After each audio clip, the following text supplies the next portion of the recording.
ज्येष्ठ मास की तपस्या का चमत्कार। सच्ची श्रद्धा से की गई तपस्या कैसे बदल देती है भाग्य।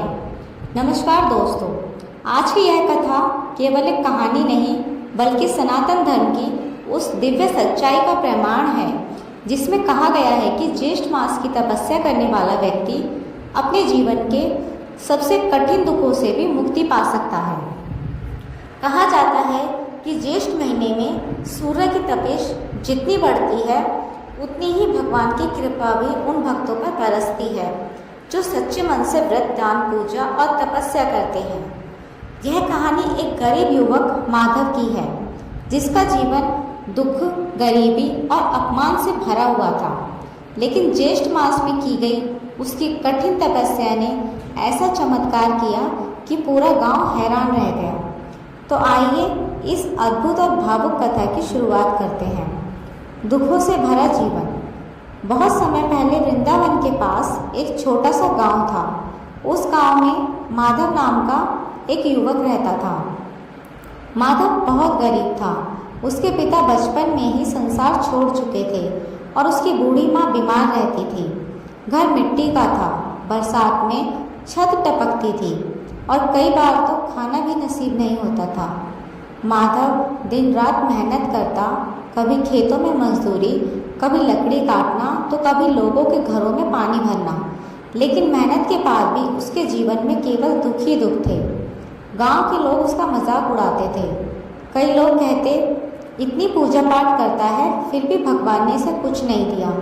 यह सुनकर माधव का दिल टूट जाता, लेकिन फिर भी वह रोज़ मंदिर जाता और भगवान श्री हरि के सामने दीपक जलाता।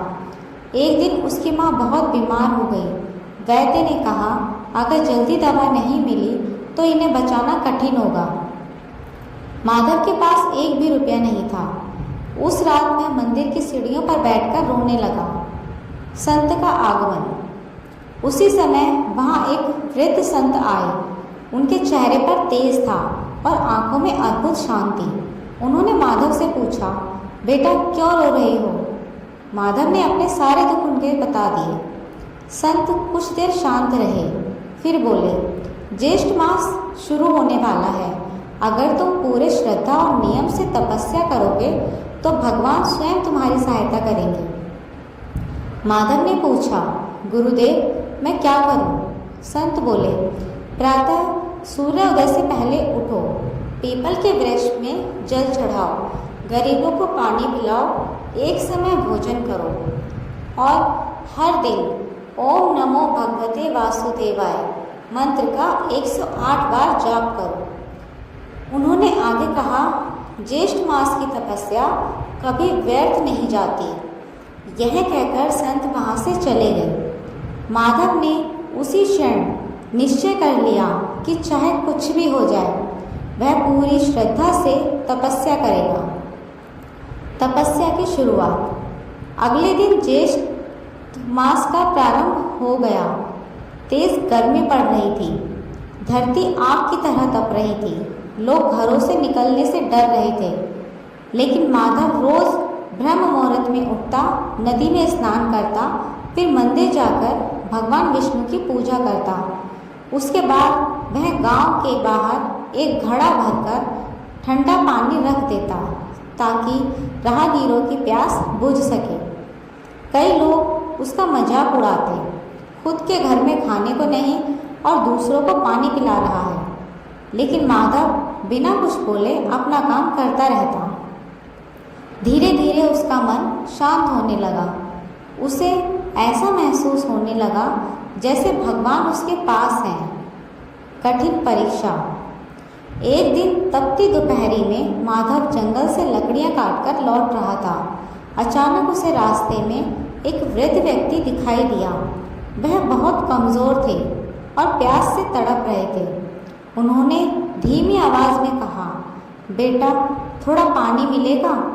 माधव के पास केवल एक लोटा पानी बचा था जो उसने अपनी बीमार माँ के लिए रखा था। कुछ क्षण के लिए वह सोच में पड़ गया, लेकिन अगले ही पल उसने वह पानी वृद्ध व्यक्ति को दे दिया। वृद्ध ने पानी पीकर मुस्कुराते हुए कहा, तुम्हारी तपस्या सफल होगी बेटा। इतना कहकर वह अचानक गायब हो गए। माधव आश्चर्यचकित रह गया। उसे समझ नहीं आया कि साधारण मनुष्य थे या कोई दिव्य शक्ति। चमत्कार की शुरुआत। उस दिन जब माधव घर पहुंचा तो उसने देखा कि उसकी माँ की तबीयत पहले से काफ़ी बेहतर थी। कुछ दिनों बाद गांव के जमींदार ने माधव को अपने खेतों की देखभाल का काम दे दिया। अब उसे पहले से अधिक मजदूरी मिलने लगी। धीरे धीरे घर की हालत सुधरने लगी। माँ भी स्वस्थ होने लगी। लेकिन माधव के अंदर अब घमंड नहीं था। वह पहले से भी अधिक भगवान का नाम लेने लगा। ज्येष्ठ मास का हर दिन उसकी जिंदगी बदल रहा था। गांव में सूखा। कुछ समय बाद गांव में भयंकर सूखा पड़ गया। कुएं सूखने लगे, फसलें जल गईं, लोग परेशान हो गए। गांव वाले मंदिर में जाकर प्रार्थना करने लगे। तभी किसी ने कहा, माधव की तपस्या बहुत शक्तिशाली है, उसे पूजा करनी चाहिए। माधव ने भगवान विष्णु के सामने दीपक जलाया और पूरी रात भजन करता रहा। अगली सुबह अचानक आसपास आसमान में बादल छा गए। तेज बारिश शुरू हो गई। पूरा गांव खुशी से झूम उठा। अब लोगों को विश्वास हो गया कि सच्ची भक्ति में बहुत शक्ति होती है।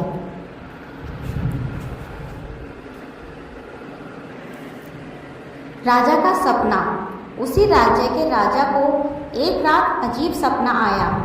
उन्होंने देखा कि भगवान विष्णु कह रहे हैं कि तुम्हारे राज्य में एक सच्चा भक्त रहता है, उसकी सहायता करो। अगले दिन राजा ने अपने सैनिकों को उस भक्त को खोजने के लिए भेजा। कई दिनों बाद सैनिक माधव के गांव पहुंचे। जब उन्हें पता चला कि वह युवक है जिसने पूरे गांव की सहायता की, तो वे उसे राजमहल ले गए। राजा ने माधव का सम्मान किया और कहा, आज से तुम राज्य के अन्न भंडार की देखभाल करोगे। माधव की आंखों में आंसू आ गए। जिसके पास कभी 2 वक्त का खाना नहीं था, आज वही पूरे राज्य के अन्न की जिम्मेदारी संभाल रहा था। अहंकार का अंत। राजमहल में कई मंत्री माधव से जलने लगे। उन्होंने राजा से कहा, महाराज, यह एक साधारण गरीब युवक है, इसे इतना सम्मान देना उचित नहीं। राजा ने कुछ नहीं कहा, लेकिन उसी रात उन मंत्रियों को भयंकर स्वप्न आया। उन्होंने देखा कि भगवान विष्णु क्रोधित होकर कह रहे हैं, जो मेरे भक्त का अपमान करेगा उसका विनाश निश्चित है। अगले दिन सभी मंत्री डर गए और माधव से क्षमा मांगने लगे। दिव्य दर्शन। ज्येष्ठ मास का अंतिम दिन था। माधव पूरी रात मंदिर में बैठकर भगवान का जाप कर रहा था। अचानक मंदिर प्रकाश से भर गया। उसने देखा कि भगवान विष्णु स्वयं उसके सामने खड़े हैं।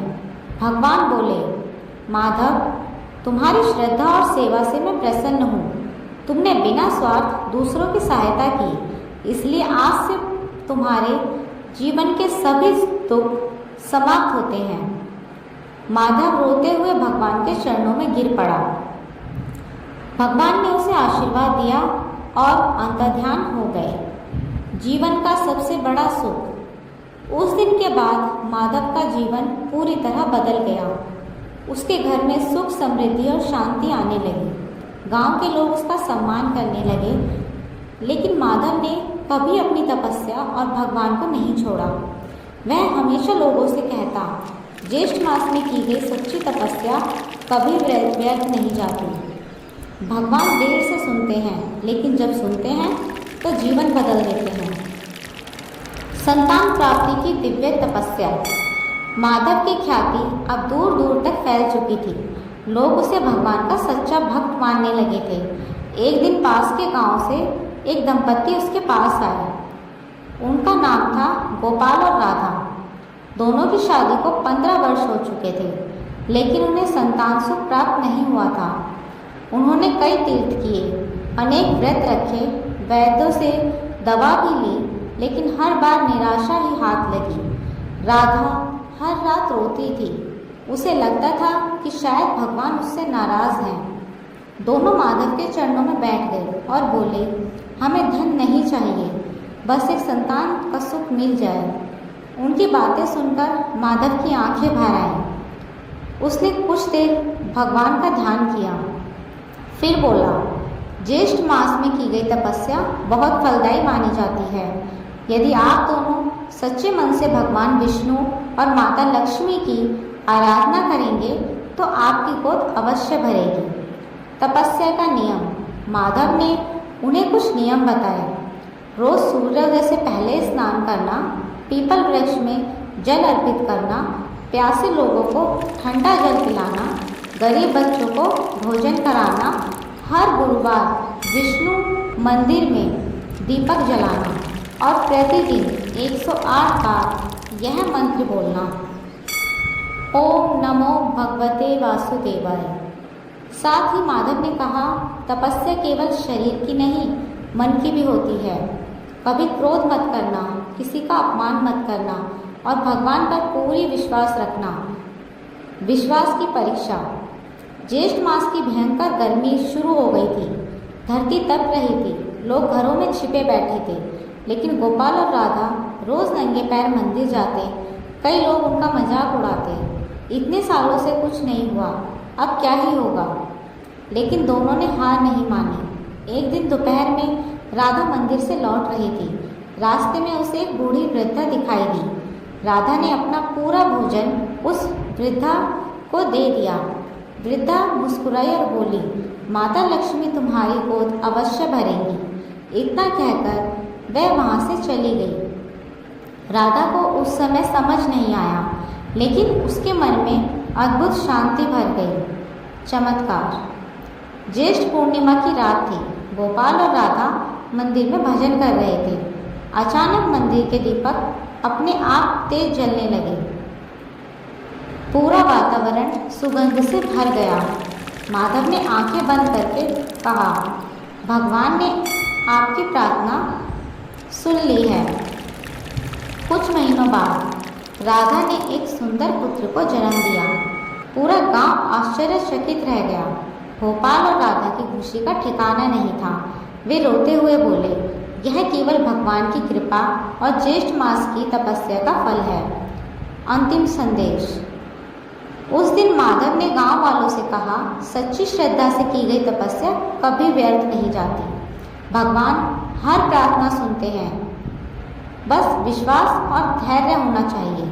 तभी से उस गांव में ज्येष्ठ मास में जलदान, व्रत और संतान प्राप्ति की तपस्या करने की परंपरा शुरू हो गई। कहा जाता है कि आज भी जो दंपति सच्चे मन से इस मास में भगवान विष्णु की पूजा करते हैं, उनके जीवन में सुख और संतान का आशीर्वाद अवश्य आता है।